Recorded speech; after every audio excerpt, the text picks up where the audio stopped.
اور جس نے رسول اللہ صلی اللہ علیہ وسلم سے محبت کی اس نے مجھ سے محبت کی، اور جس نے حضور کی اطاعت سے اعراض کیا تو اس کا وبال اسی پر ہے۔ اب اس پہ ہم نے غور و خوض کرنا ہے کہ آج کیا میں اور آپ نبی اکرم علیہ الصلوۃ والسلام کی اطاعت و فرما برداری میں ہیں یا نہیں۔ یہ فیصلہ ہم نے خود کرنا ہے، ہمارا ضمیر ہی ہمیں اس کا جواب دے دے گا۔ تو پیارے بھائیوں، کامیابی کا اصلی اور حقیقی معیار اللہ رب العالمین اور اس کے محبوب علیہ الصلوۃ والسلام کی اطاعت میں مخفی ہے۔ جس طرح اللہ نے فرمایا وَمَن يُطِعِ اللَّهَ وَرَسُولَهُ فَقَدْ فَازَ فَوْزًا عَظِيمًا، اللہ نے فرمایا جس نے اللہ اور اس کے رسول کی اطاعت کی تو وہ شخص بہت بڑی کامیابی میں ہے۔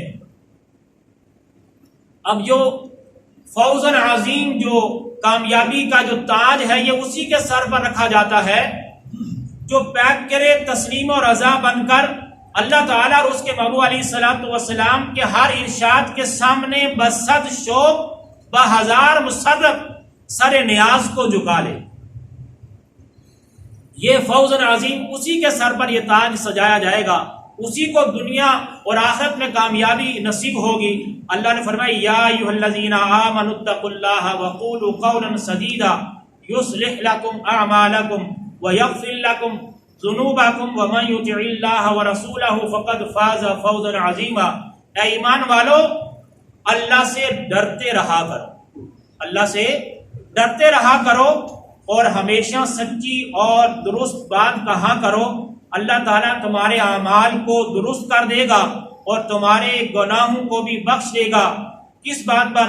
فرمایا وَمَن يُطِعِ اللَّهَ وَرَسُولَهُ فَقَدْ فَازَ فَوْزًا عَظِيمًا، جو شخص حکم مانتا ہے اللہ تعالیٰ اور اس کے رسول معظم صلی اللہ علیہ وسلم کا تو وہی شخص بہت بڑی کامیابی حاصل کرتا ہے، وہی بہت بڑی کامیابی حاصل کرتا ہے۔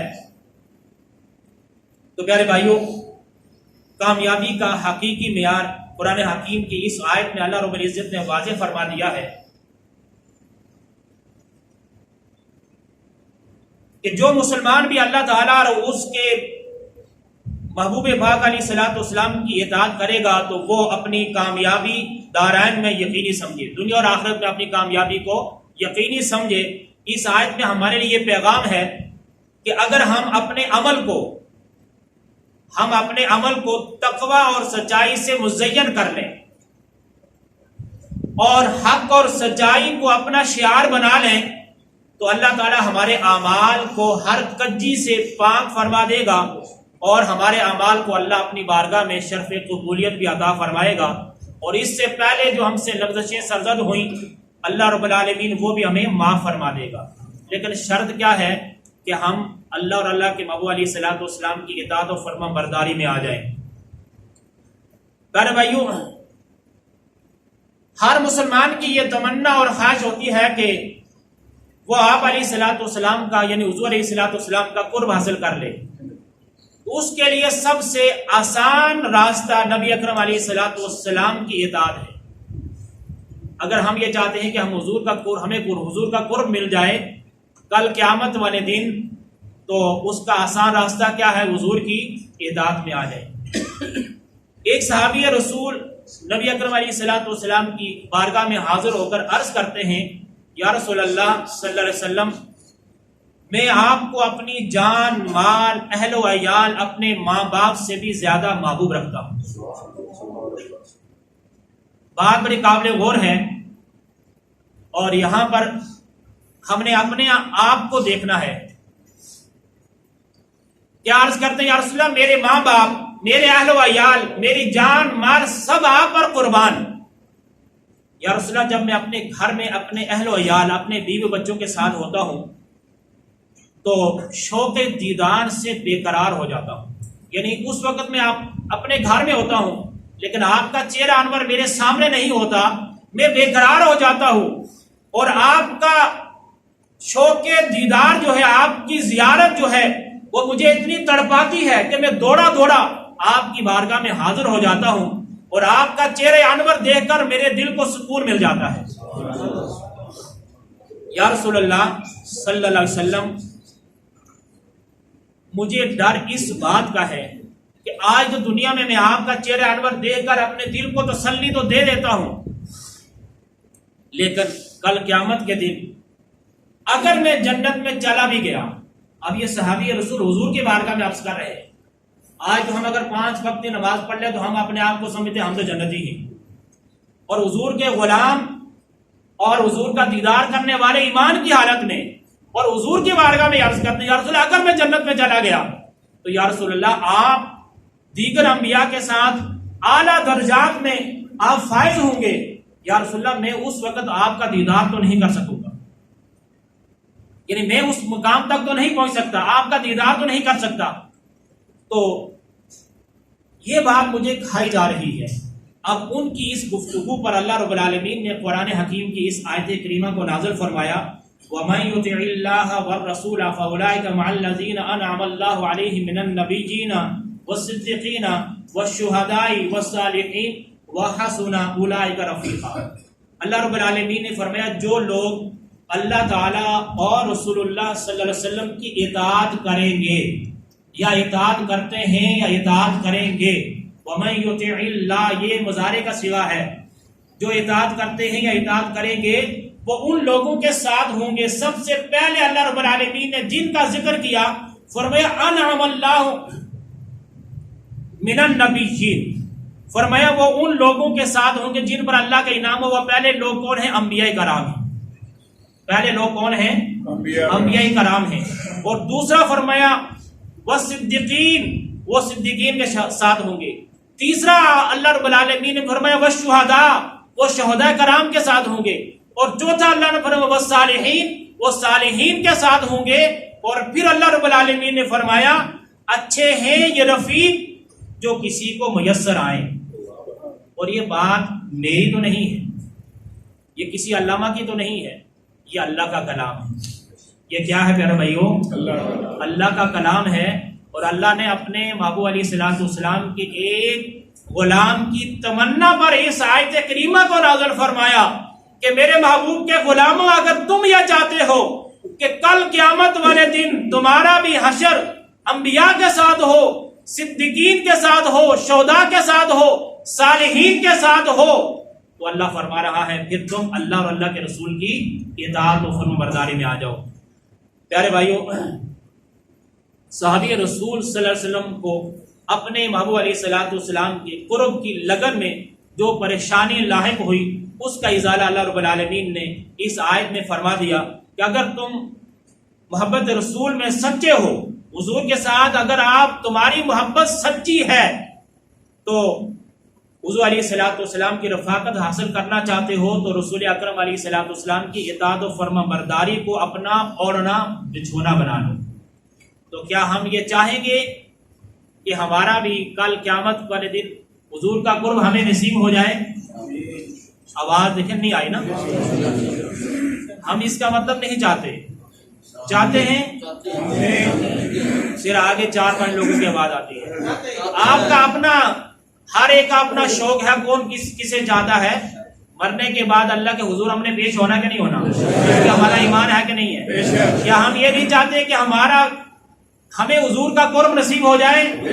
اگر ہم یہ چاہتے ہیں تو پھر یہ آیت جو ہے میرے لیے اور ہم سب کے لیے آئی ہے کہ جو یہ چاہتا ہے وہ اللہ اور اللہ کے رسول کی اطاعت و فرما برداری میں آ جائے تو اس کو کل قیامت کے دن انبیاء کا بھی اور شہداء کا بھی، صدیقین کا، صالحین کا قرب نصیب ہو جائے گا۔ اور اللہ نے یہ سوالیہ جملہ کہا اچھے ہیں یہ رفیق جو کسی کو میسر آ جائیں، کہ یہ رفیق، یہ دوست جو ہیں یہ کتنے اچھے ہیں اگر کسی کو یہ مل جائیں۔ تو پیارے بھائی یہ تو ہر ایک کی تمنا ہے، اور تمنا پھر ایسے تو نہیں ہوگی نا۔ ہماری تمنا ہو کہ میں ایک بہترین بزنس مین بن جاؤں اور میں ایک بہترین تاجر بن جاؤں، تو اس کے لیے اس کو صرف گھر بیٹھ کر تمنا سے تو نہیں نا وہ کاروباری بن سکتا ہے، وہ تاجر بن سکتا ہے۔ تو اس کو مارکیٹ میں آنا پڑے گا اور اس کو ایک بہترین اچھا کاروبار کر کے دکھانا پڑے گا، تو پھر وہ تاجر بنے گا، اچھا بزنس مین بنے گا۔ اگر ہماری صرف دلی تمنا ہے اور ہم یہ کہیں کہ ہم اطاعت و فرما برداری تو نہیں کر سکتے، تو پھر یہ تو اللہ رب العالمین نے پہلے آیت میں نے فرما دی، اللہ نے فرما دیا کہ جو یہ چاہتا ہے کہ اللہ اور اللہ کے رسول کی اطاعت کرے اور پھر وہ اس سے اعراض کرے، تمنا ہو لیکن پیٹ پھیر دے، عمل نہ کرے، تو اللہ کیا فرماتا ہے؟ اس کا وبال اسی پر ہے، پھر وہ اس کا خود ذمہ دار ہے۔ رسول اللہ صلی اللہ علیہ وسلم اس کے نگران بار کر اس کی حفاظت کے لیے نہیں آئے۔ تو پیارے بھائیوں، صحابہ کرام علیہم رضوان کی اطاعت اور جان نثاری غزوہ بدر کے حوالے سے میں عرض کرتا ہوں کہ یہاں پر جب نبی اکرم علیہ الصلوۃ والسلام آپ مکہ سے ہجرت فرما کر مدینہ تشریف لائے اور ہجرت کے بعد ہی مدینہ طیبہ پر حملے کی تیاریاں کفار نے شروع کر دی، تو رسول اللہ صلی اللہ علیہ وسلم نے غزوہ بدر کی تیاریوں کے سلسلہ میں اپنے صحابہ سے مشورہ کیا، تو صحابہ کرام علیہم رضوان نے اپنی جان نثاری کی یقین دہانی کروائی۔ جان لوٹانے کی یقین دہانی حضور کی بارگاہ میں کس طرح سے کی کہ حضرت سیدنا سعد بن عبادہ رضی اللہ تعالی عنہ ان کے اطاعت اور جان نثاری سے لبریز جو کلمات ہیں وہ آپ نے پہلے بھی سنے ہوں گے، میں دوبارہ آپ کے گوش گزار کرتا ہوں کہ آپ ان نہایت جاندار انداز سے اپنے جذبہ جہاد اور جان نثاری کا اظہار ان الفاظ میں آپ نے کیا، یا رسول اللہ صلی اللہ علیہ وسلم، بے شک ہم آپ پر ایمان لا چکے ہیں، ہم نے آپ کی تصدیق کی ہے، ہم نے گواہی دی ہے کہ جو دین آپ لے کر آئے ہیں وہ دین برحق ہے۔ یا رسول اللہ صلی اللہ علیہ وسلم، آپ جس طرف بھی اپنا رخ انور موڑتے ہیں، یعنی جس طرف بھی آپ تشریف لے کے جانا چاہتے ہیں، یا رسول اللہ ہم آپ کے ساتھ ہیں، اس ذات کی قسم جس نے آپ کو حق کے ساتھ مبعوث فرمایا ہے، اگر آپ ہمیں حکم دیں تو ہم سمندروں میں کودنے کو تیار ہیں اور ایک شخص بھی پیچھے نہیں ہٹے گا۔ یہ آپ کے وہ اطاعت اور جان نثاری کے لبریز وہ کلمات تھے، وہ آپ کا جملہ تھا، یا یوں کہیے کہ حضور کی بارگاہ میں وہ آپ کی ایک تقریر تھی صحابہ کے آگے کہ ہم آپ کے ساتھ اپنی جانیں قربان کرنے کے لیے تیار ہیں، اگر آپ ہمیں حکم دیں ہم سمندروں میں کود پڑیں گے، کوئی پیچھے نہیں ہٹے گا۔ اسی طرح حضرت مقداد بن عمر رضی اللہ تعالی عنہ کی جان نثاری کا انوکھا انداز، اس موقع پر حضرت مقداد رضی اللہ تعالیٰ نے یوں پرجوش اور ولولہ انگیز خطاب کیا جس کو سن کر دیگر صحابہ کرام علیہم رضوان میں جہاد فی سبیل اللہ کا جذبہ پیدا ہوا۔ حضرت مقداد رضی اللہ تعالیٰ عنہ یوں حضور کی بارگاہ میں عرض گزار ہوتے ہیں، یا رسول اللہ صلی اللہ علیہ وسلم، آپ کے رب نے آپ کو جس طرف چلنے کا حکم دیا ہے آپ چلیے، ہم آپ کے ساتھ ہیں، خدا کی قسم، یہ حضرت مقداد رضی اللہ تعالیٰ عنہ حضور کی بارگاہ میں عرض کرتے ہیں، خدا کی قسم یا رسول اللہ صلی اللہ علیہ وسلم، ہم حضرت موسیٰ علیہ السلام کی امت کی طرح یہ نہیں کہیں گے کہ آپ اور آپ کا رب خود جا کر لڑیں، ہم تو یہیں بیٹھے ہیں، بلکہ ہم آپ کے دائیں سے، بائیں سے، سامنے سے، پیچھے سے، ہر طرف سے ہم آپ کے ساتھ مل کر ہم کفار کے ساتھ لڑیں گے۔ پھر آپ نے اور تمام یعنی حضرت مقداد اور تمام صحابہ کرام علیہم رضوان نے اعلان کیا کہ یا رسول اللہ، ہم واقع ہی آپ کے تابع دار ہوں گے، جہاں آپ کا پسینہ مبارک گرے گا ہم اپنی جانیں لٹائیں گے، ہم اپنا خون گرا دیں گے، اور یا رسول اللہ آپ بسم اللہ کیجئے اور جنگ کا حکم فرمائیے، انشاءاللہ اسلام ہی غالب آئے گا۔ یہ جذبہ جہاد جو صحابہ کا تھا، نبی اکرم علیہ الصلوۃ والسلام نے اپنے غلاموں کا جوش ایمانی کو جب دیکھا تو آپ کا چہرہ انور فرت مسرت سے چمک اٹھا۔ میں یہاں پر عرض کرتا چلوں کہ صحابہ کرام نے حضور علیہ الصلوۃ والسلام کے سامنے ابھی صرف جذبات کا اظہار کیا، آپ کا چہرہ مبارک چمک اٹھا، تو پیارے بھائیو آپ کا فرمان ہے، نبی اکرم علیہ الصلوۃ والسلام نے فرمایا کہ ہر ہفتے یعنی ہفتے میں غالباً پیر یا جمعرات کو آپ نے فرمایا کہ تمہارے اعمال ہر نبی، ہر امتی کے ان کے نبی کے سامنے پیش کیے جاتے ہیں۔ اس میں کوئی مجھ سے غلطی ہو سکتی ہے، جمعرات ہے یا پیر ہے، تو اب بتائیے کہ ہمارے اعمال جب حضور کی بارگاہ میں پیش ہوتے ہوں تو کیا ہمارے اعمال کو دیکھ کر حضور کا چہرہ انور چمک اٹھتا ہوگا؟ پیارے بھائیو، میں اپنے آپ کو بھی آپ کو مخاطب کر کے عرض کر رہا ہوں، تو اس کا جواب ہمارا ضمیر ہمیں دے گا۔ تو نبی اکرم علیہ الصلوۃ والسلام نے صحابہ کرام کی اس جوش ایمانی کو جب دیکھا تو آپ نے اللہ کی بارگاہ میں دعائے خیر کے لیے ہاتھ اٹھائے۔ اب دیکھیے کہ حضرت طلحہ رضی اللہ تعالیٰ عنہ کا میدان احد میں مجاہدانہ کردار آپ کا کیا تھا. حضرت ابو طلحہ رضی اللہ تعالیٰ عنہ وہ حضور کے غلام ہیں جو نشانہ بازی میں آپ بڑے ماہر تھے. انہوں نے میدان احد میں اس قدر تیر برسائے کہ کئی کمانیں ٹوٹ گئی. اور حضرت طلحہ رضی اللہ تعالیٰ عنہ کا میدان احد میں جان نثاری کا یہ عالم تھا کہ وہ کفار کی تلواروں کے وار کو اپنے ہاتھوں پر روکتے تھے. یہاں تک کہ ان کا ایک ہاتھ کٹ گیا اور ان کے بدن پر غالباً 35 یا 39 زخم بھی لگ چکے تھے. انہوں نے نبی اکرم علیہ الصلوۃ والسلام کو اپنی پیٹھ کے پیچھے بٹھا لیا. کفار کیونکہ حملہ کر رہے تھے. یہ میدان احد کی جنگ احد کی بات عرض کر رہا ہوں. اور اس لیے پیچھے بٹھایا کہ کہیں دشمنوں کا تیر جو ہے وہ نبی اکرم علیہ الصلوۃ والسلام کو آ کر نہ لگے. یہ ہے آپ صحابہ کی جان نثاری. اب یہاں پر ایک واقعہ جو ہے وہ سامنے آیا کہ نبی اکرم علیہ الصلوۃ والسلام اپنے غلام کے پیچھے بیٹھے ہیں. آپ دشمنوں کی فوج کو دیکھنے کے لیے اپنا سر انور حضرت طلحہ سے اوپر آپ فرماتے, اپنی گردن مبارک اوپر اٹھاتے, تو حضرت طلحہ حضور کی بارگاہ میں عرض کرتے, یا رسول اللہ صلی اللہ علیہ وسلم میرے ماں باپ آپ پر قربان, یا رسول اللہ آپ اپنی گردن مبارک کو اپنے سر انور کو اوپر نہ اٹھائیے, کہیں ایسا نہ ہو کہ دشمن کا تیر آپ کو لگ جائے. یا رسول اللہ میرا سینہ آپ کی ڈھال بنا ہوا ہے. دیکھیے کہ صحابہ کس طرح حضور پر اپنی جان نثاری کر رہے ہیں.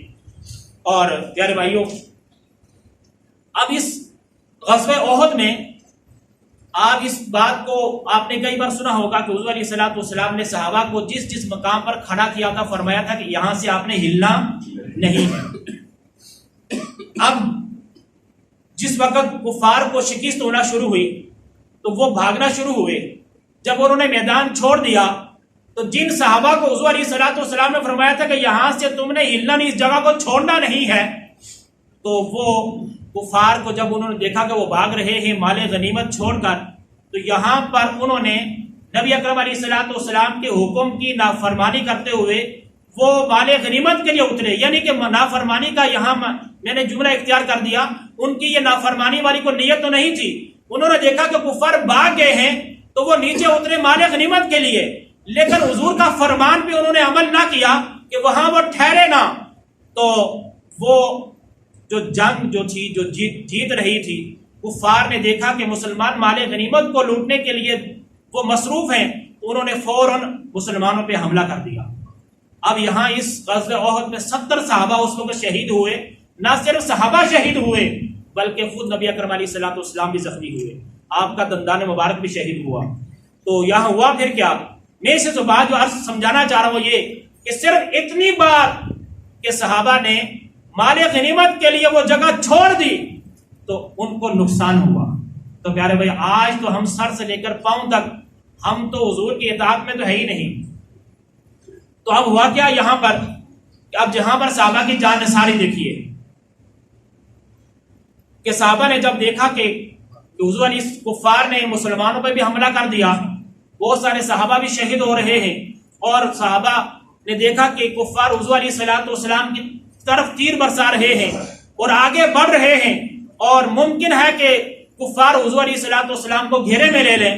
تو صحابہ کرام نے اپنی جانوں کو اپنے ہاتھ کی ہتھیلی پہ اپنے سروں کو رکھ لیا, اور اب اس طرح وہ حضور علیہ الصلوۃ والسلام کو انہوں نے اپنے اطراف میں, آپ حضور کی طرف جب وہ چلے تو حضور علیہ الصلوۃ والسلام کے حصار میں لے لیا. یہاں پر حضرت ابو دجانہ رضی اللہ تعالیٰ عنہ کا بڑا ایک رول اور کردار ہے. وہ آپ نے شاید سنا ہو کہ اس موقع پر حضرت ابو دجانہ رضی اللہ تعالیٰ عنہ نے اپنی جان پر کفار کے تیر اور تلوار اس طرح کھائے کہ جس طرف سے تیر آتا آپ بھاگ کر آگے ہو جاتے, اگر ادھر سے آتا آپ ادھر ہو جاتے. میں اس منظر کو اپنے انداز میں بیان تو نہیں کر سکتا, لیکن آپ کو یوں سمجھیے کہ تیر آ رہے تھے وہ یوں گھوم رہے تھے, اور ہر تیر کو انہوں نے اپنے جسم پر لیا, کوئی تیر انہوں نے حضور علیہ الصلوۃ والسلام کو لگنے نہیں دیا. یہ وہ غلام مصطفیٰ صلی اللہ علیہ وسلم ہیں جن کے لیے حضور علیہ الصلوۃ والسلام نے یہ جملہ فرمایا. پیارے بھائیوں, کوئی شخص ایسا نہیں ہے جس کے لیے حضور علیہ الصلوۃ والسلام نے اپنے ماں باپ قربان کیے ہوں, یہاں پر حضور علیہ الصلوۃ والسلام نے ابو دجانہ رضی اللہ تعالیٰ عنہ کے لیے فرمایا ابو دجانہ تجھ پر میرے ماں باپ قربان ہو.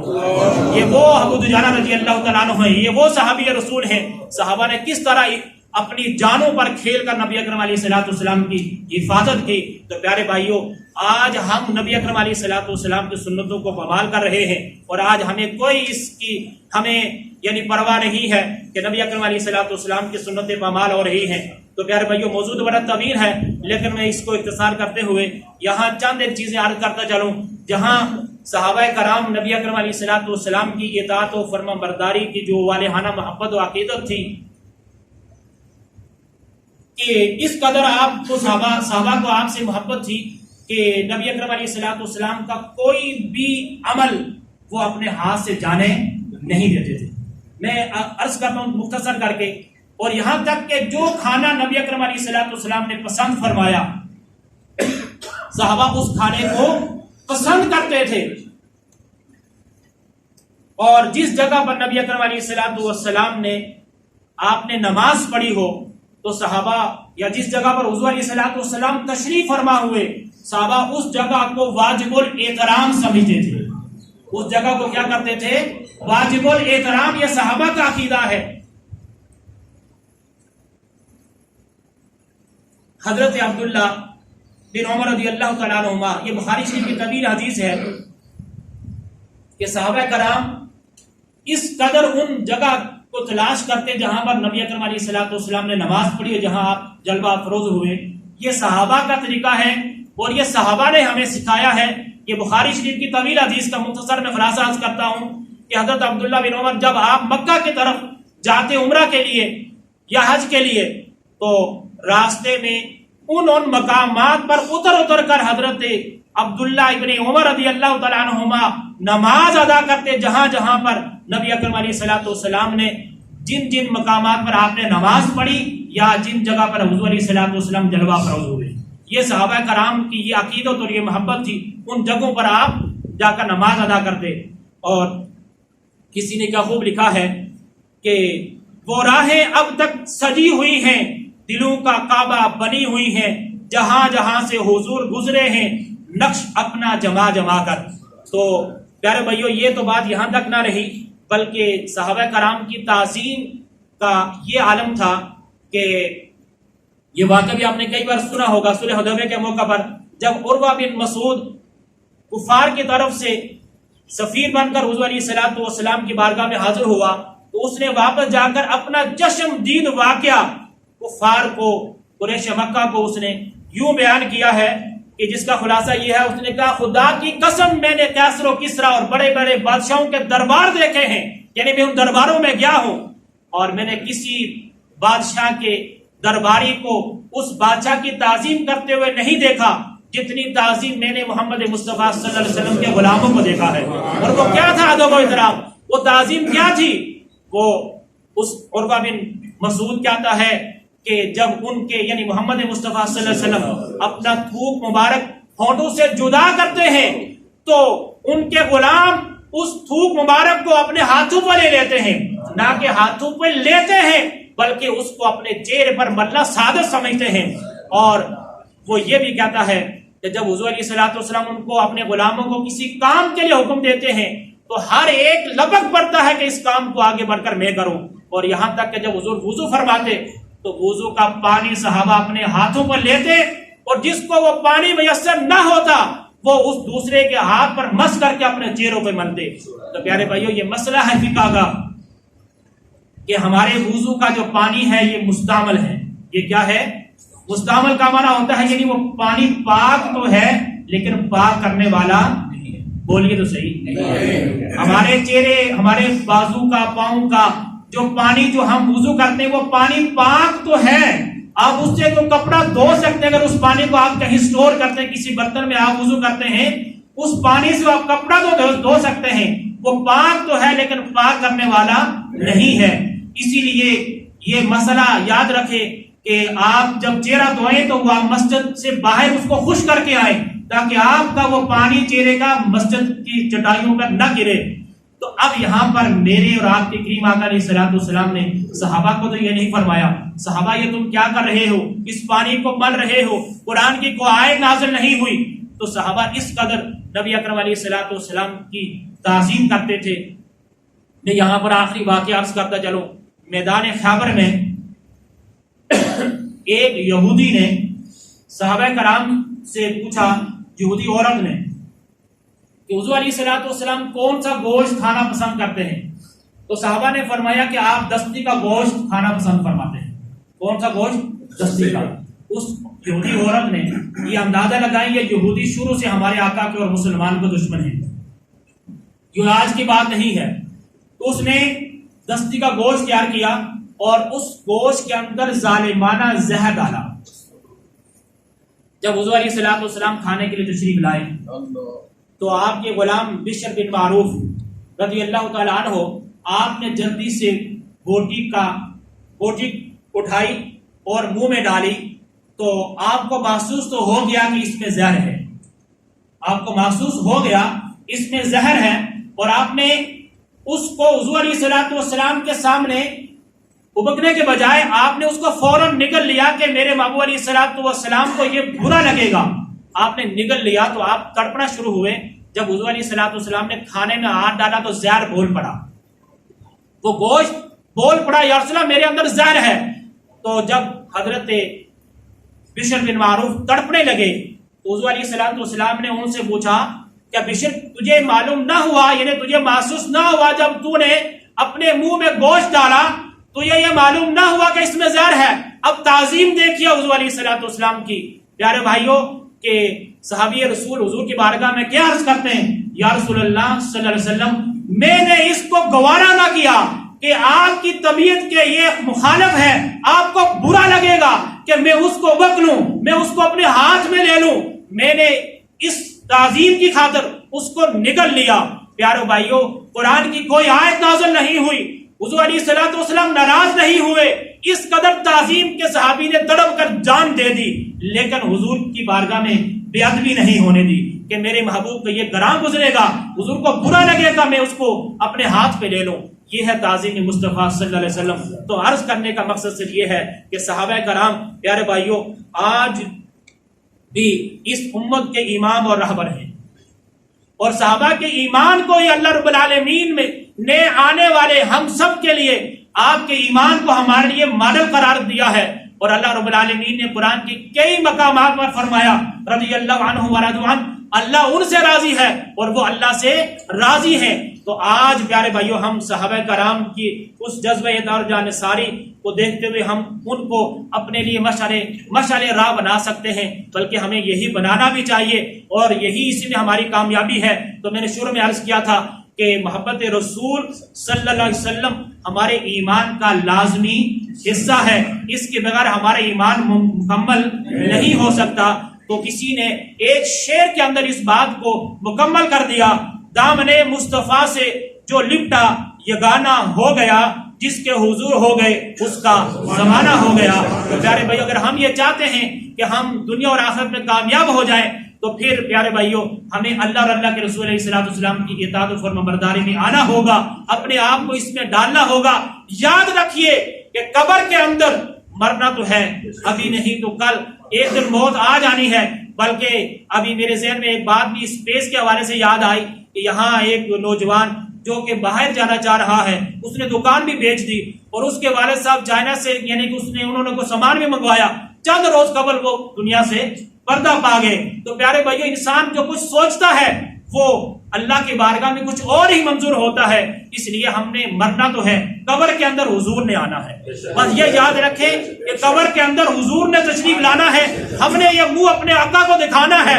تو کہیں ایسا نہ ہو کہ نبی اکرم علیہ الصلوۃ والسلام جب ہمیں دیکھے تو رخ انور پھیر لیں. اس لیے مجھے اور آپ کو چاہیے، آج ہمیں اللہ نے موقع دیا ہے، اللہ کے محبوب علیہ الصلوۃ والسلام کی اطاعت و فرمانبرداری میں آ جائے. اللہ تعالیٰ مجھے اور آپ کو عمل کرنے کی توفیق عطا فرمائے. آمین.